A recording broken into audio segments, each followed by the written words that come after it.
So I'm here to present the counter arguments to the pro statements that were made in the previous video. Um, there can be numerous benefits to having a IPO, initial public offering. Some of the benefits that were discussed in the pro side argument was that it gives benefits to current employees. Um, this could potentially be the case. However, there are other ways to offer current employees benefits to the success of the company. An example of this would be profit sharing. Companies who offer profit sharing would give a portion of their profits back to the employees, and by proxy, kind of making it so almost like they're shareholders and giving them, a skin in the game, so that it increases productivity. This would be a cheaper version of, getting the employees to buy in with their own profit and the success of the company than actually going IPO. Access to capital. Definitely, access to capital is a huge portion of why people go IPO, why companies go IPO. It offers them different ways to get get funding from different sources.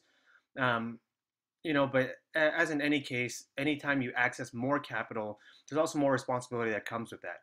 And also the way to get capital in this case is actually increasing the amount of cost that goes on.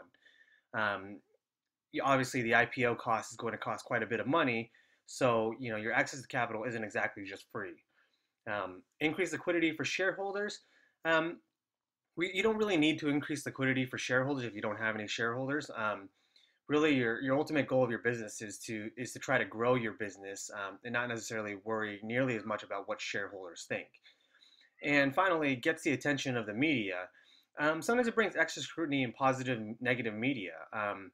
You know, Making your public company your company public actually increases the amount of scrutiny that when shareholders look at your books, they look at your financial statements, and it causes a deeper look into certain things that maybe you didn't take into account. Look at the case of Facebook, where it brings attention to the fact that Facebook doesn't have necessarily a solid revenue stream, but the business and the principle of the business going IPO was based more conceptually that it could garner web revenue and mobile ad revenue rather than actually improving numbers, and it's actually hurt their valuation and kept their stock down. Um, Sometimes the extra attention of the media isn't always necessarily a good thing. All in all, there are pros to doing IPOs, but there's also costs that come with going IPO, and it's important to weigh those costs and see if they actually, if the pros actually outweigh the cons of going IPO.